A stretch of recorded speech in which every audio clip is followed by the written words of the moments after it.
I have a question. What has more saturated fat, lard or coconut oil? Well, coconut oil has 90% saturated fat, and lard has only 40% saturated fat. The rest is monounsaturated, which is up to 50%, just like olive oil, which is mostly monounsaturated. But the bigger question is, why would you be concerned anyway about saturated fat? Well, because we were completely put in fear about saturated fats for about, 5 to 6 decades based on a lie. Now, I'm not going to get into the details, but in the 50s, there was a scientist who did a study and omitted some information in the study, and that led to a false conclusion, which then started an entire campaign to get millions of people off of fat, okay, and put a lot of people on medication. Recently, the new dietary guidelines finally changed their viewpoint about cholesterol as well as fats. Said when you have increased cholesterol, it does not increase your risk of heart disease. You don't have to worry about total cholesterol because it's not associated with heart disease. And so, of course, this is buried, right? Well, it's embarrassing to actually have to say that we were wrong for 50, 60 years. The problem is that we are literally, it's ingrained in our minds that we have to avoid saturated fats. I remember in college, I was eating bacon and I would take these napkins and just press out all this extra fat, right? Because I just, I didn't even know I was doing it, but just try to get rid of the extra fat because I didn't want clogged arteries as I was eating a big pizza and pasta on a regular basis. Now, there was a study recently, well, actually, it was a combination of 17 studies. These were observational studies, which are not nearly as credible because you're just observing someone's diet. You're not really isolating certain factors. So the credibility is pretty low. But what was interesting about this were two things. Number one, there wasn't an increased risk of cancer or cancer death. And secondly, they compared this with another study in Spain that didn't show an increased risk of cardiovascular death, probably because they used olive oil instead of some of the seed oils that they use in the US. Here's the problem. When you actually cook seed oils, corn oil, soy oil, canola, cottonseed, you actually make trans fats. And then when you reheat it, you make more trans fats. And trans fats definitely create some serious damage. Then when you actually combine this fat with heat, with carbohydrates or starch, like a French fry, you get another toxic chemical called acrylamide. And then you make also other things that cause the proteins to be very, very sticky and create a lot of problems in your heart.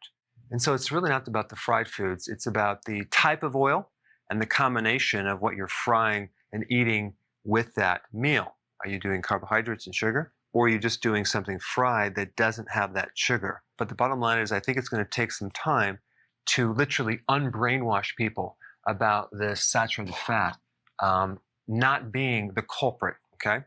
So if you're new to my channel, I put some links down below of where you should get started to learn some actual facts about this topic. Thanks for watching. Hey, before you leave, I just wanted to give you a little quick history on some of the books that I wrote. This was one of the first books. It's called Dr. Berg Body Shapes. It was my attempt at writing about body types.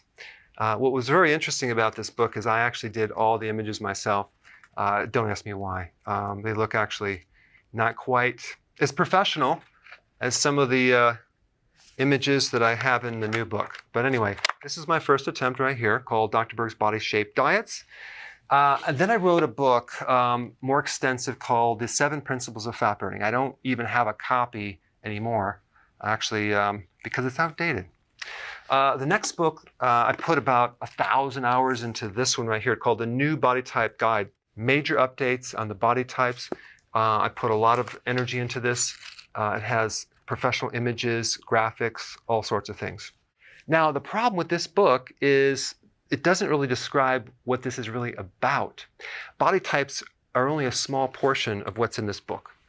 And that's why I changed the name to the Healthy Keto Plan, okay? If you happen to have this book, you don't really need this book because there's only very, very minor updates. But if you don't have this, you need to get this one right here. This book goes into every single detail that you would ever want to know about. It goes into the 7 principles of fat burning. It goes into hormones, the body types, the basic keto plan. It goes into intermittent fasting. I talk about the 10 fat burning triggers and blockers and fat burning strategies with a lot of details in every single chapter. I go into body issues that interfere with losing weight.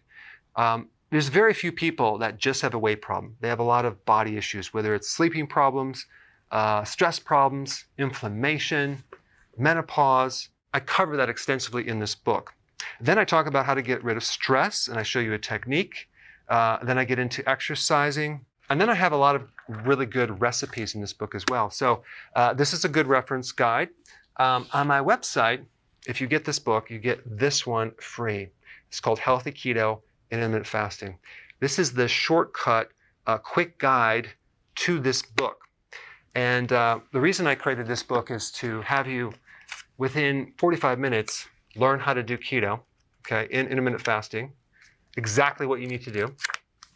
Then you can fill in the blanks with this book right here. So right now I'm doing a special. If you get this book, you get this one totally free, or you can go to Amazon and get these individually. So I just want to clarify the difference between this book and this updated one right here. If you don't have this, you need to get this right here. That way you can get the exact correct information to do it healthily.